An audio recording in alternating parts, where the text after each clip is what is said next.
In the heart of the Apostle Paul's letter to the Corinthians, we find a powerful message about discipline, not the kind that drains joy, but the kind that fuels it.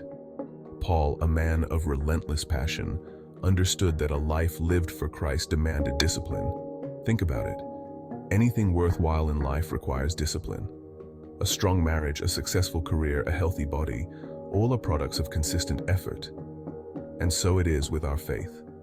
Spiritual discipline isn't about rigid rules. It's about aligning our hearts with God's, training ourselves to live in a way that honors Him. It's about making choices that reflect our love for Him, even when those choices are hard. Paul uses the analogy of an athlete in training. Do you not know that in a race all the runners run, but only one gets the prize? Run in such a way as to get the prize. 1 Corinthians 9:24. An athlete in training is focused, committed, and willing to make sacrifices. He doesn't indulge in every whim or give in to every distraction. He knows the race requires endurance, and he prepares accordingly.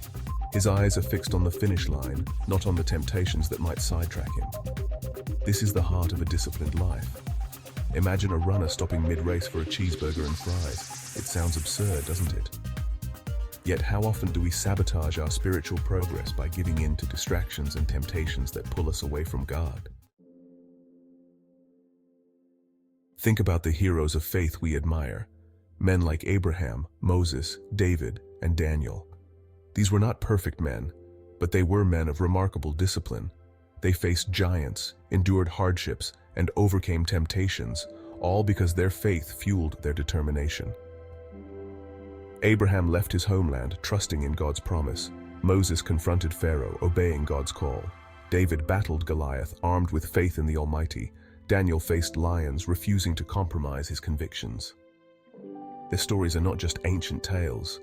They're blueprints for our own journeys of faith. They remind us that discipline, fueled by faith, can lead to extraordinary victories. Section 4. No crown without a cross. Discipline is not the absence of struggle. It's the fuel that empowers us to overcome it. It's the grit we summon when our bodies ache, our spirits flag, and the finish line seems impossibly distant. It's the voice of faith that whispers, "Keep going," when the world urges us to quit. Paul reminds us, everyone who competes in the games goes into strict training. They do it to get a crown that will not last, but we do it to get a crown that will last forever. The Christian life is not a sprint, it's a marathon. And just as an athlete trains rigorously for a perishable crown, we too must train our hearts and minds for the imperishable crown of eternity. Section 5. Faith fuels perseverance. Discipline without faith is like a car without fuel. It might look impressive, but it won't get you very far. Faith is the engine that drives our discipline, the power that enables us to persevere when the road gets tough. Remember, faith is not just believing, it's acting on that belief. It's choosing to trust God's promises, even when we don't see the whole path ahead. It's waking up each morning and choosing to surrender our will to His, to let His love guide our steps and His grace sustain us through every challenge. Section 6. A prayer for strength.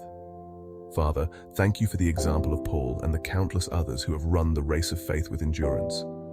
Help us to embrace the discipline that leads to godliness, not as a burden, but as a privilege. Give us the strength to say no to temptations that would derail us and the wisdom to make choices that honor you. Fuel our discipline with an unwavering faith that we may run this race with perseverance, knowing that the crown of eternity awaits us. Amen.